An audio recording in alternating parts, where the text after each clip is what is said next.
젤렌스키 우크라이나 대통령이 어제 우리나라 국회에서 화상 연설을 통해서 전쟁의 참상을 알렸습니다. 연설을 통해 우크라이나에 대한 경제적, 군사적 지원을 호소했습니다. 엄구호 한양대 아태지역 연구센터 소장과 함께 관련 내용 자세히 짚어보겠습니다. 어서 오십시오. 안녕하십니까. 24번째 전 세계에서 우리나라 국회에서 연설을 어제 했는데 어떻게 들으셨습니까, 우선? 예, 우선 이제 제가 이전에 우크라이나 학자나 이제 정치인들을 뵈면 늘 제일 먼저 하시는 말씀이 한반도와 마찬가지로 우크라이나는 동일한 민족의 분단 국가이다. 이제 그런 점을 많이 강조하셨는데 이제 가장 이제 큰 의의라고 한다면 이제 동일한 그런 처지고 상황이니까 좀 입장에 대한 지지와 지원에 대한 공감 요청을 하신 것 같고요. 이제 네. 두 번째 중요한 거는 역시 이제 저희 윤석열 당선인도 이제 직접 통화도 하시고 이제 인도적 지원을 해왔는데 이번에 이제 공식적으로 좀 무기 지원을 요청했다는 것, 특히 대공 이제 대함 이제 이런 무기 요청을 했다는 게 좀 눈에 띄는 그런 연설이었던 것 같습니다. 예, 한 가지씩 짚어보겠습니다. 이번 연설에서 우리나라의 한국 전쟁도 언급을 했어요. 아무래도 각국이 겪었던 역사적인 배경을 예로 들면서 도움을 필요로 한다 이런 의미로 보면 되겠습니까? 예, 젤렌스키 대통령이 이제 잘 알려져 있지만 이제 배우 출신이고 저도 이제 이제 여러 차례 연설을 봤는데 역시 연설을 굉장히 잘하시더라고요. 네. 그래서 이제 국제적 지지와 공감대를 확산하는데 젤렌스키 대통령이 큰 이제 능력을 보였고 저는 이제 전쟁 이후에도 굉장히 확고한 리더십을 발휘할 것이다. 이제 그렇게 생각을 합니다. 근데 이제 좀 내용 면에서 보면 이제 특히 눈에 띄는 거는 이 전쟁이 러시아가 10년 이상 준비한 전쟁이고 우크라이나의 문화 자체를 말살하려고 한다 하는 점을 강조하시던데요. 역시 이제 지금 러시아가 전쟁의 명분으로 내세우는 게 탈나치화 아닙니까? 이제 2차 대전 때 일부 우크라이나들이 좀 부역했다는 거, 또 유로마이단 혁명이 일어났을 때 일부 극우 세력들이 좀 나치와 그런 좀 연동돼 있었다는 뭐 그런 일부의 사실을 가지고 굉장히 역사 전쟁으로 몰아가고 있다. 네. 그런 점을 좀 강조하신 것 같습니다. 자, 그 국회에서의 어제 그 연설 장면 이제 저희도 화면으로 봤는데 다른 나라에서 하는 것들 다 이제 봤었거든요. 미국도 봤었고, 영국도 봤었고, 뭐 기립박수를 치고 눈물을 글썽거리는 의원도 있고 그랬거든요. 근데 이제 우리 어제 화면을 보니까 본회의장이 아니었고 국회 도서관의 강당이었다고 하는데 참석한 의원도 50명 정도였다고 하고 기립박수 같은 것은 나오지 않았고 그 장면 어떻게 생각하셨습니까? 예, 역시 이제 우크라이나가 좀 멀리 있는 나라고 역시 이제 유럽보다는 전쟁의 공감대에 좀 그런 피해 의식이 좀 적었겠습니다. 근데 아무래도 좀 뭐 제가 굳이 해석을 한다면 지금 이제 정치인들한테는 이제 지방선거도 좀 앞에 있고 또 외교적으로 러시아도 좀 중요한 나라니까 그런 이제 몇 가지 점들이 조금 많이 참석하고 적극적인 공감을 보이지 못한 좀 그런 이유가 아니었을까 그렇게 생각은 합니다. 멀리 있는 것으로 치면은 미국도 멀리 있는 나라이고 예, 물론이죠. 지방선거라고 하는데 사실 국제사회의 어떤 지도국이 되려면은 다른 나라의 아픔에도 공감을 할 수 있고 국회가 좀 그래야 되는 것 아닙니까? 사실 저는 국민의 한 사람으로서 어제 우리 국회에 대해서 좀 부끄럽다는 생각이 들었습니다. 예, 물론 이제 말씀하신 게 이제 전적으로 옳고요. 아마 이제 국회의원들도 조금 반성은 하실 것 같습니다. 근데 이제 아까 말씀드린 것처럼 지금 뭐 현대자동차, 삼성전자, 뭐 LG전자 이제 우리 유수 기업들이 지금 러시아에 나가 있고 또 이제 우리가 대러 경제 제재에 적극 참여하면서 좀 경제도 굉장히 좀 어려운 점도 있고 네. 또 북한 문제를 두고 있는 저희 입장에서 너무 또 이제 러시아를 또 경시하는 그런 입장을 보이는 부담감도 뭐 있다는 것은 사실일 것 같습니다. 얼마나 어느 정도 또 지원을 할지도 주목해서 봐야 할 부분일 것 같은데 젤렌스키 대통령이 경제 제재 그리고 군사적 지원을 언급을 했잖아요. 일단 우리 정부와 국회는 인도적인 지원 쪽에 무게를 두고 있는데 이건 젤렌스키 대통령이 어떤 연설에서도 알 수 있었듯이 평화와 생명을 중시하기 때문에 이런 쪽에 좀 더 무게를 두고 있다 이렇게 봐야겠습니까? 이제 경제 제재는 저희가 이제 미국과 함께 적극 참여하고 있습니다. 지금 그 FTPR이라고 하는 수출 통제 또 금융 제재 다 참여하고 있고요. 또 이제 우리 기업들도 삼성전자가 지금 전 품목 수출을 금지하고 있습니다. 그래서 이제 그 러시아에서 퇴출한 기업 명단에도 지금 올라가 있는데 이제 다만 이제 그 외국인 기업들 철수 이런 걸 보면 대부분은 이제 지분 매각 형태거나 아니면 좀 영업 중지 또 투자 뭐 추가 투자 금지 이렇게 조금 외국 기업들도 신중한 입장은 보이고 있습니다. 근데 결국은 에너지 수출 통제가 이루어지느냐 이제 그게 이제 결국은 러시아에 결정적 타격을 줄 수 있냐 없냐의 문제이기 때문에 이제 경제 제재만은 뭐 저희가 뭐 더 참여하거나 뭐 이제 현재 국제 수준에서 뭐 그런 점은 없을 것 같고요. 이제 무기 지원은 이제 저희가 인도적 지원은 하고 있는데 이번에 아마 지금 화면에도 나오는데 그 레시니코프 국방장관이 저희 서욱 장관한테 이제 대공 방어 무기 지원을 요청을 했는데 언론에 알려진 바로는 이제 살상 무기 지원을 하지 않는다는 원칙이 있다고 이제 한 것 같습니다. 이게 굉장히 이제 중요한 문제인데 향후에 한국이 이제 어떤 원칙 외교를 할 거냐에 큰 이제 질문을 던지고 있습니다. 이제 만약에 동맹 전쟁, 이제 미국이 참전한 전쟁이었다면 아마 저희가 무기 지원이나 어쩌면 군대 파견도 가능했을 수 있을 것 같고요. 다만 이제 우크라이나가 이제 아직 나토 회원국도 아니고 이제 미국이 참전한 전쟁은 아니어서 이제 조금 이제 불명한 점이 있고 이제 또 한 가지 문제는 저희가 이제 북한하고 대치를 하고 있는데 러시아가 지금 북한에 미사일 지원을 요청하고 있거든요. 근데 이제 만약에 이제 우리도 무기를 지원하게 된다면 북한도 아마 무기를 지원하게 될 것 같고 그렇게 되면 좀 남북 간이 또 사실상 뭐 대립하게 되는 뭐 그런 양상이기 때문에 아마 저희 정부가 고민이 클 것으로 보입니다. 예.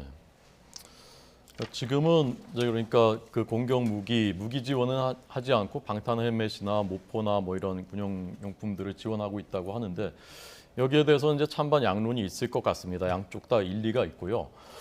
그러나 이제 무기 지원해야 되는 것 아니냐라고 보는 쪽에서는 다른 유럽의 국가들, 나토 국가들, 뭐 독일 같은 데는 더더군다나 러시아와의 경제 거래가 엄청나고 그런데도 불구하고 무기 지원은 하지 않습니까?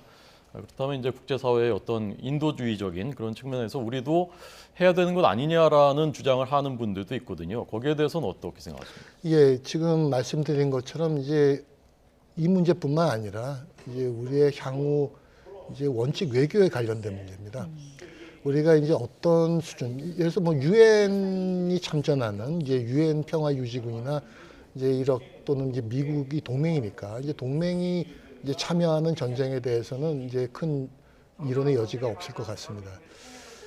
이제 우크라이나의 경우는 이제 물론 이제 나토 회원국은 아니지만 이제 유럽은 이제 거의 EU를 가입시키려고 하는 그런 이제 유럽의 일원으로 보고 있고 또 바로 인근 국가이기 때문에 바로 군사적 위협을 이제 받고 있는 입장에서는 이제 뭐 당연히 뭐 무기 지원뿐만 아니라 어쩌면 이제 병력도 참여해야 될지 모르겠지만 아까도 말씀드린 것처럼 이제 북한과 대립하고 있는 한국 상황에서 이제 과연 어떤 게 현명한 결정일까 하는 거는 조금 신중하게 접근할 문제이긴 합니다. 네, 향후 한국이 어떤 외교 원칙으로 나아가느냐의 문제라고 말씀을 해주셨고 이게 또 단순한 문제가 아니기 때문에 많은 고민이 있을 것 같고요.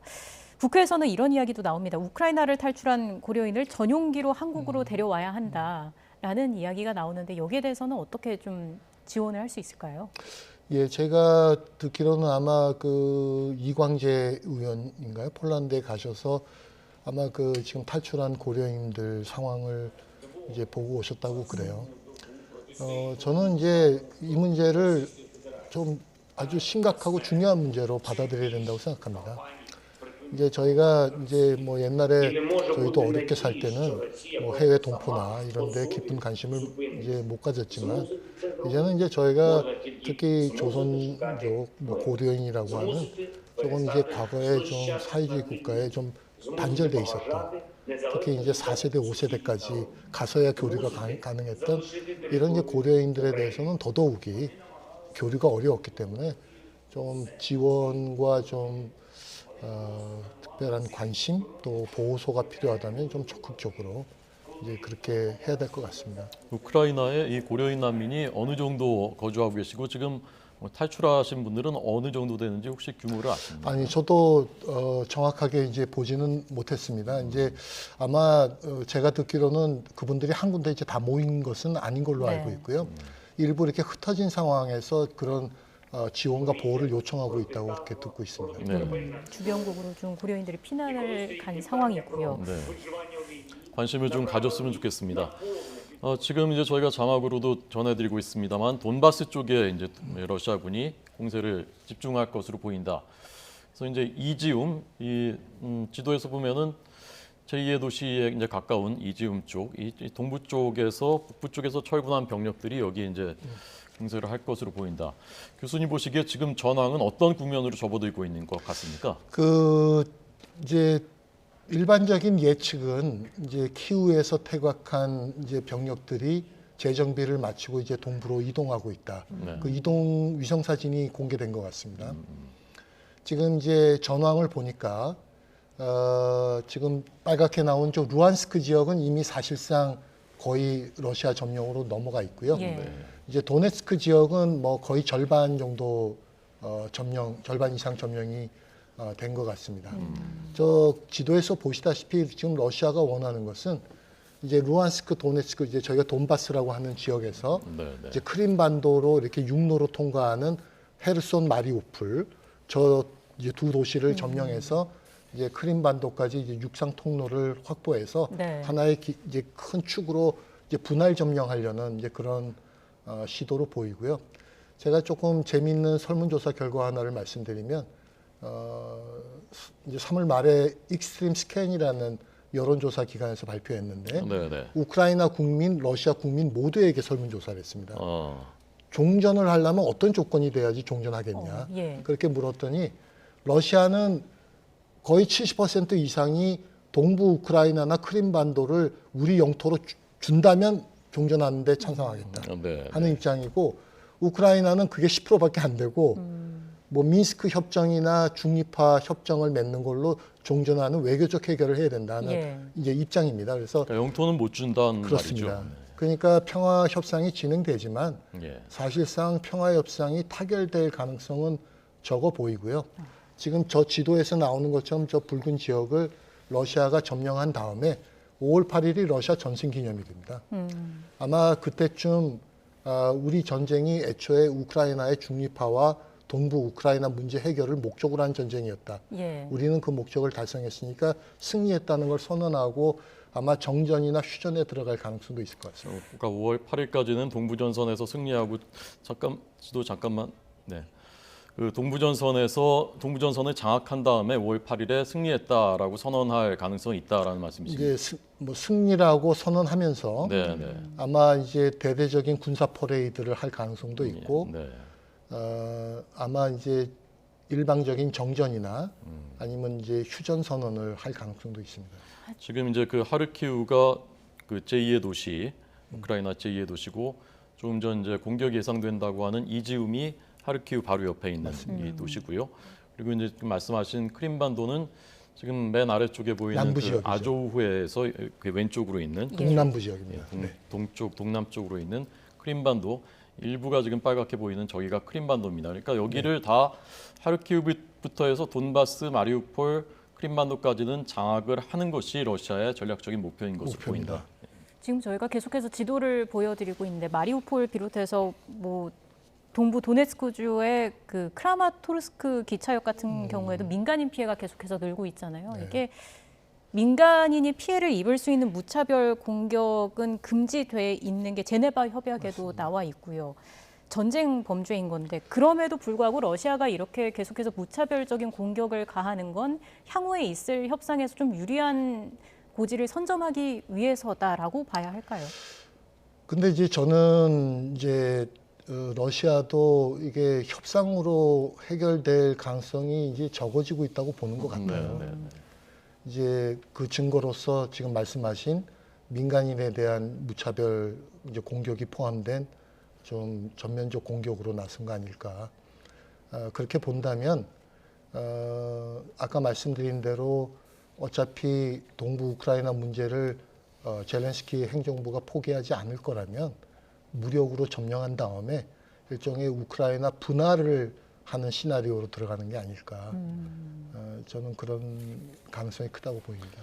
아니 근데 그렇다면 러시아가 일방적으로 어떤 뭐 종전이나 정전이나 선언한다고 하더라도 우크라이나 입장에서는 서방과 우크라이나 입장에서는 영토의 거의 3분의 2 정도를 빼앗긴 상태인데 그럼 러시아가 그만두자 한다고 그냥 전쟁을 그만둘 그냥 수 둘 있을까요? 리가 없죠. 그래서 어떻게 저는 1947년도 그 인도 캐시미어 같은 이제 사태로 갈 수 있다고 보는데요. 네.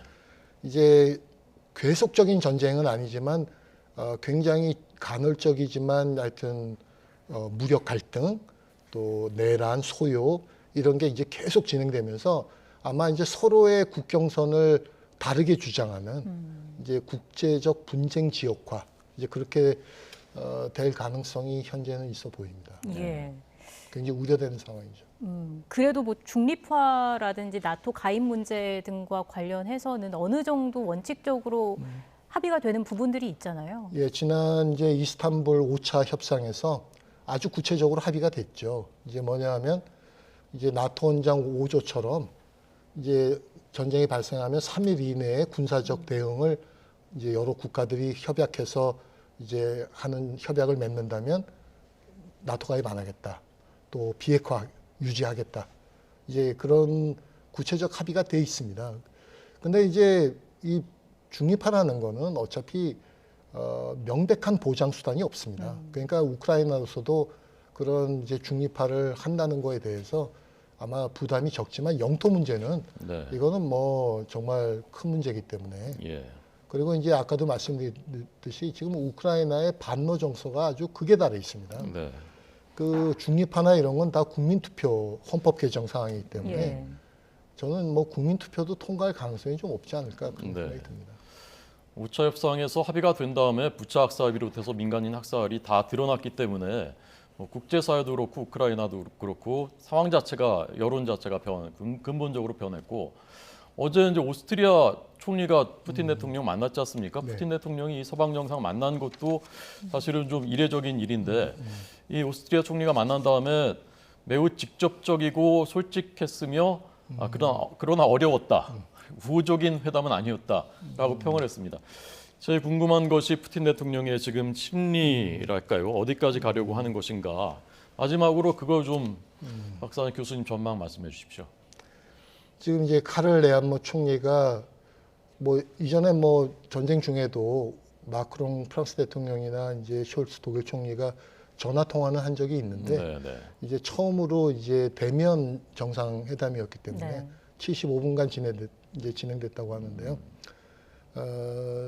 이제 좀 기대가 좀 있었긴 했습니다. 근데 이제 뭐 회담 결과가 다 밝혀진 건 아닌데 이제 크레물린에서 에너지 문제가 논의됐다. 이제 그런 얘기가 있었습니다.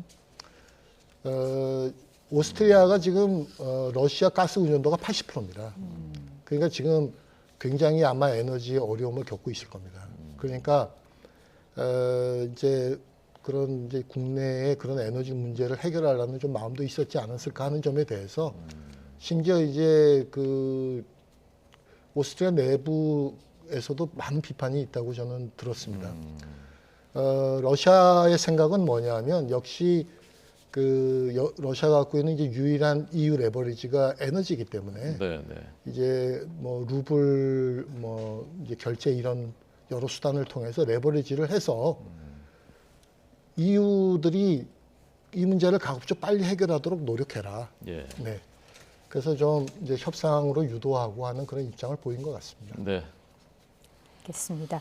전장 상황 계속해서 좀 지켜봐야 될 것 같고요. 지금까지 엄구호 한양대 아태지역 연구센터 소장과 함께했습니다. 고맙습니다. 고맙습니다. 감사합니다.